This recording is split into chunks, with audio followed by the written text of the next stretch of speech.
set of 48 watercolors that I just bought off of Amazon, and I am going to give them a test. So let's see what's inside. It also came with a pack of watercolor paper, which I have already opened up here, and I have it sitting here so I can test the colors. You'll see that it came with a water brush, sponge, the paintbrush I'm going to use, traditional 2B pencil, Chinese white, looks like it's also watercolor, but it doesn't say on there for sure, and then it has all of the colors. So I'm just going to go through with a wet paintbrush and test out the colors as they are across the top. So let's see how pigmented they are. That's pretty nice.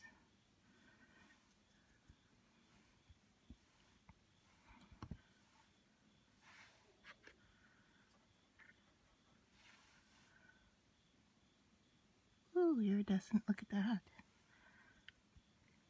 Or fluorescent, I guess is what it's called. And I don't think you can see what I'm doing here. Okay, there we go.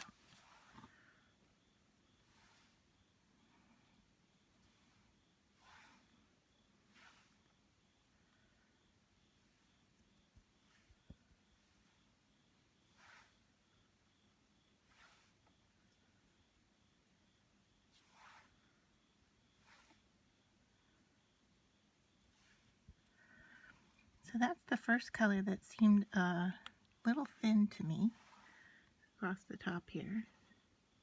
And it's a rather pale color, so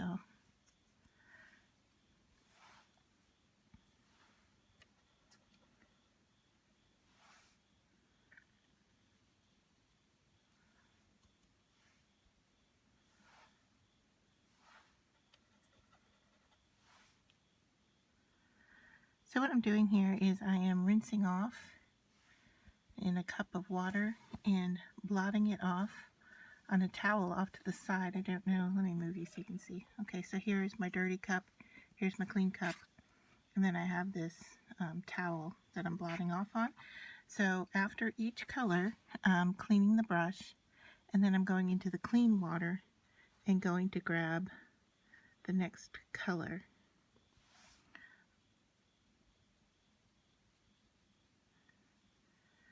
The one thing I don't have here is a mixing palette, which would have been nice. Something that you could leave with this set.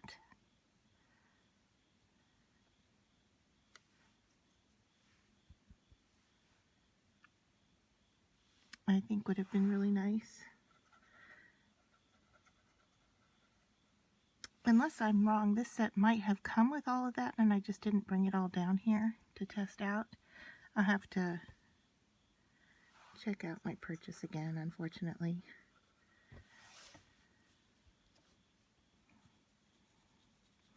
There are some really unusual watercolors in this set that I'm happy to see. These kind of tan colors. They're probably not going to show up well on this white paper, but let me just bring in a dark piece here for a minute to show you what I'm talking about.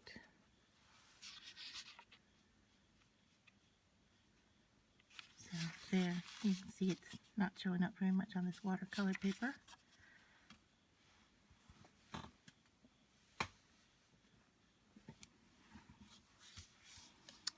Alright, so I am on to the second row.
So let me show you what I have swatched here.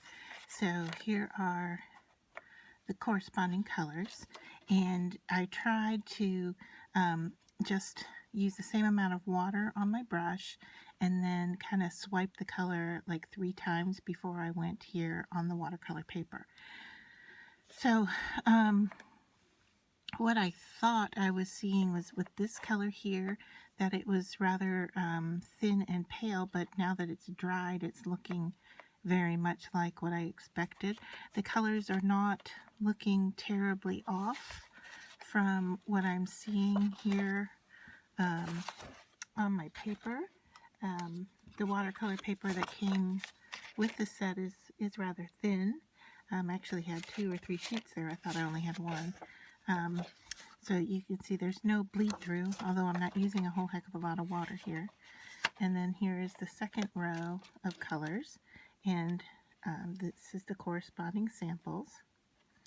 And then I'm going to move this up and see, can I get these green ones in here without spilling my water cups?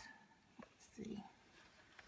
I can get these bottom 2 in screen. Okay, there we go. So here are those coordinating colors. Finding it interesting that they put this purple down here and not up above. I don't know, I might have swapped these 2 colors out here. That might make more sense to me. I'm not 100% positive there. And then the bottom row here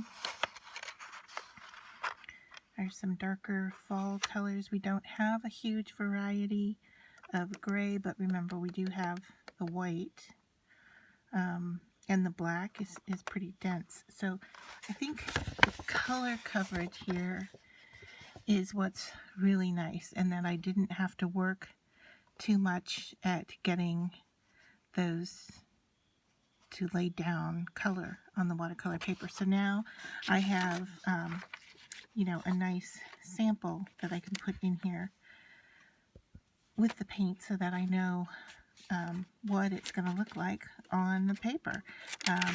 And what I'm seeing is really not much of a change from what I'm seeing on the palette. And also the richness of the color, or the denseness of the color, is really good. It's not that watered out, which I would expect from, you know, a not terribly expensive watercolor pack. So yeah, this turned out to be a really nice set, and I'm glad to have it.